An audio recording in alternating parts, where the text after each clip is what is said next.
The House voting to block the Biden administration from implementing an ESG investment rule for retirement plans. The Senate is expected to pass the resolution, but President Biden is already vowing to veto it if it reaches his desk.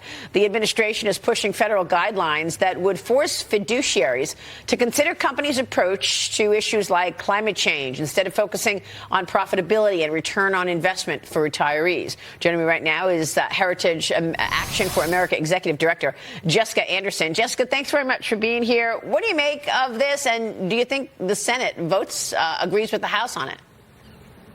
Thanks, Maria, for having me. It's really great to be here. You know, this is such an incredibly important role that Congress is playing this week with this CRA vote, which would potentially overturn Biden's ESG rule that you just described. The House passed it yesterday. The prospects for the Senate passing it are actually really high. They're going to consider it as soon as today, if not in the next few days. Senator Braun is leading the effort in the Senate. And what the CRA actually does, it's the Congressional Review Act, and it'll overturn Biden's rule. So the rule has actually gone into effect already. And what Congress would do now is they would overturn it, and that would restore some form of fiscal sanity and restraint, and frankly, opportunities. 152 million Americans whose retirements are tied up in how this rule will be impacted. So I'm hopeful, and we'd like to see the Senate pass it as soon as possible. Yeah, I mean, this is a whole government approach to the climate change agenda, Ann, right? I mean, the president has put rules in virtually every agency that corporate America has to follow, and it's been costly. It's been certainly just a new regulatory burden. Your thoughts on where this goes? Well, ESG in particular, Maria, is just fraught with issues because the definitions, right, of what is environmentally friendly, what is socially appropriate, what is governance enhancing, remains really unclear. Everyone's struggling with it. And so to set in stone legislation that becomes tough to reverse down the line when there's still such a lack of clarity on framework, I think it's just a very tricky thing to do. It's premature. The other thing is that some money managers are voting on ESG, even if their investors do not necessarily agree with that. Well, and that's the criticism around Larry Fink at BlackRock. Well, it becomes very disingenuous. ESG, it started off as a wonderful concept, right? We're going to be more responsible about how we run our businesses, et cetera. Fine. But it's come completely off the rails to the extent that a company I don't own anymore, but used to, Halliburton, oil services company, likes to talk about how it is, quote, carbon neutral. Wait a minute. They're bringing oil up to the surface, but they're, quote, carbon neutral because how they bring the oil up to the surface doesn't net burn fossil fuels. Are you kidding me? No. I mean, the hypocrisy of that, it's completely twisted. We've lost the plot. Well, President Biden, Jessica, is claiming that his budget is going to cut $2 trillion from the deficit. He said this during a speech in Virginia Beach yesterday. He also slammed so-called MAGA Republicans' proposals to cut spending. Watch this. Their plans would explode the deficit, increasing it more than $3 trillion over the next 10 years. As they want to do, they want to cut taxes for the very wealthy, again. They want to cut taxes for large corporations. They want to take back the power we just gave Medicare and Medicaid to negotiate, which would raise prices. And they would have a huge giveaway to Big Pharma and cost taxpayers billions of dollars.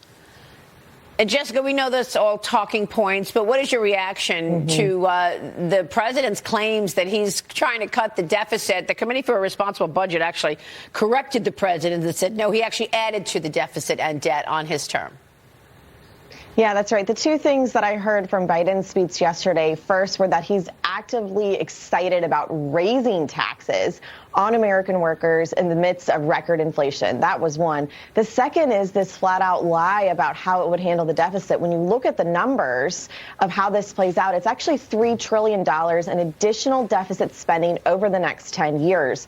Biden didn't even mention that, and that's on top of the $31 trillion that we already have that we're facing right now as a country when it looks at our debt and deficits, which is why these negotiations on Capitol Hill are so important right now, Maria. Well, I mean, John, how does he keep getting away with this misinformation over and over again? We're staring down $31.5 trillion in debt right now, John. All you need to do is see, Congressman Thomas Massey wears this great, I think it's like on his pocket of his jacket, and it's a live updated debt clock, and it's one of the most depressing things in the world to look at.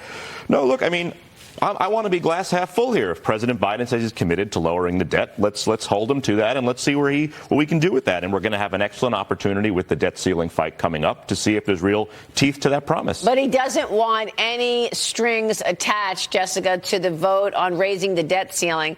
You know, now they want to know if they are going to be able to get through a clean debt ceiling, meaning no attachments whatsoever, no strings in terms of cutbacks on spending, just everybody votes for a clean debt ceiling, raise the debt ceiling, and we'll see about conversations on spending cuts later. Is that the right move?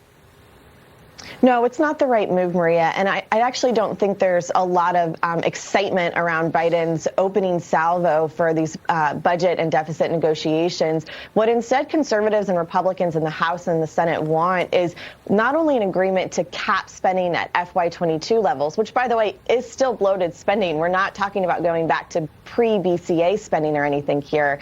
So have an agreement on the top line, and then for any increase, have a commensurate cut, and that could be a programmatic cut, it could be a regulatory reform, it could be more of these CRAs, whatever it looks like, but you have to balance your balance sheet. This is what all of us as Americans do at home. The federal government needs to be able to do that, and so it's really not a credible offer when Biden says, okay, let's just pass it clean. It's completely ignoring the American people and our role here for some desire for fiscal sanity from our administration and certainly from Congress. Well, look, right before they left, the Democrats in control passed another $1.7 trillion omnibus bill. So clearly, there's not a lot of appetite to cut back on spending at this point on that side. Jessica, thanks very much. Jessica Anderson will be watching all of that. We're going to take a short break when we come back.